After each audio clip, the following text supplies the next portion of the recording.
अस्सलाम वालेकुम नाज़रीन, आप देख रहे हैं मीम टीवी की स्पेशल रिपोर्ट। मैं हूं हबीब उमर। ओखला के आम आदमी पार्टी के एमएलए के खिलाफ एफआईआर दर्ज हो गई है और गिरफ्तारी के लिए शुरू हो गए हैं छापे। कत्ल के एक मुलजिम की मदद पर है आप एमएलए पर इल्जाम। दिल्ली पुलिस अमानतुल्लाह के घर पहुंच गई। दिल्ली पुलिस और क्राइम ब्रांच की टीम अपनी मुश्तरका कार्रवाई शुरू कर दी है। खान ने लॉ इन्फोर्समेंट की कार्रवाई में रुकावट पैदा की है, जिसके खिलाफ की जा रही है ये कार्रवाई। पुलिस ने मीडिया को ये बात बताई। आइए जानते हैं आखिर क्या इल्जाम है अमानतुल्लाह खान पर।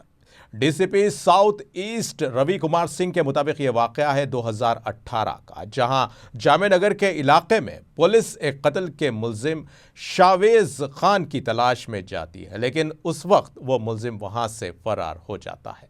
दोबारा इतला मिलने पर दिल्ली पुलिस की क्राइम ब्रांच टीम फिर उसी मुकाम पर पहुंचती है, लेकिन इस बार अमानतुल्लाह खान और उनके हामी उस मुकाम पर पहुंचकर मुलजिम शावेज खान को फरार करवाने में मदद करते हैं। पुलिस ने बताया कि शावेज खान अभी तक मफरूर है। आपको बता दें कि अमानतुल्लाह खान ओखला से आम आदमी पार्टी के अभी मुंतखब हुए एमएलए हैं, जिन्होंने इस हल्के से 88,943 वोटों से कामयाबी हासिल की और बीजेपी के उम्मीदवार मनीष चौधरी को 23,639 वोटों से शिकस्त दी। 5 फरवरी 2024 की एनडीटीवी की एक रिपोर्ट में कपिल सिब्बल ने हिंदुस्तान की इन्वेस्टिगेशन एजेंसी से एक सवाल किया था कि बीजेपी लीडर्स के खिलाफ कोई भी कानूनी कार्रवाई आखिर क्यों नहीं की जाती।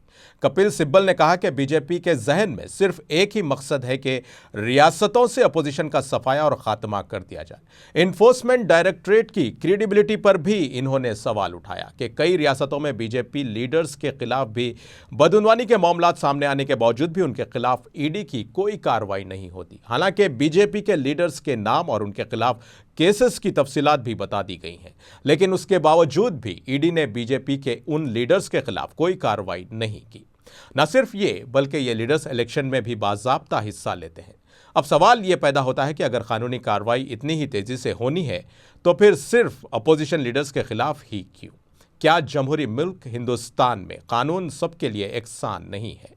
25 मई 2024 को लोकसभा इलेक्शन से पहले ऑन मनोरमा में association for democratic reforms ADR की एक रिपोर्ट छपती है, जिससे पता चलता है कि इंतखाबी मैदान में 8,337 उम्मीदवार, जिनमें 1,644 के खिलाफ क्रिमिनल केसेस दर्ज है। बीजेपी के 440 उम्मीदवारों में से 183 उम्मीदवार मुजरिमाना रिकॉर्ड रखते हैं। यहां इस बात का तस्करा भेजाना होगा कि 17 मई 2024 को एक रिपोर्ट दी वायर में शाये हुई, जिसमें कहा गया कि पिछले 10 सालों ने साबित कर दिया कि नरेंद्र मोदी सोचते हैं कि वो खुद आइन, कॉन्स्टिट्यूशन है।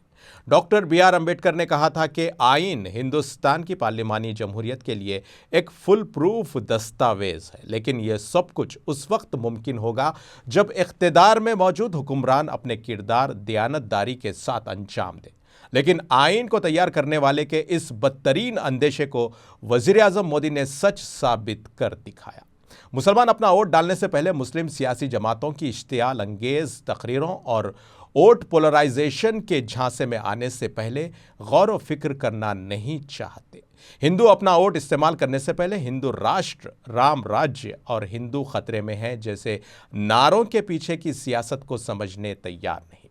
नेशनलिज्म के नाम पर एक कम्युनिटी को टारगेट बनाते हुए दूसरी तरफ हमारे मुल्क को कॉरपोरेट के हाथों बेचा जा रहा है। 750 किसानों की मौत, शेड्यूल कास्ट दलित बच्ची को जिंदा जला देने का अंधोनाक वाकया, जात पात, छूत छात और राइट विंग एक्सट्रीमिज्म के खिलाफ लिखने वाली गौरी लंकेश के कत्ल की वजूहात पर गौर करने की बजाय हम सिर्फ हिंदू मुस्लिम की जंग को अपनी हतमी जंग समझ बैठे हैं।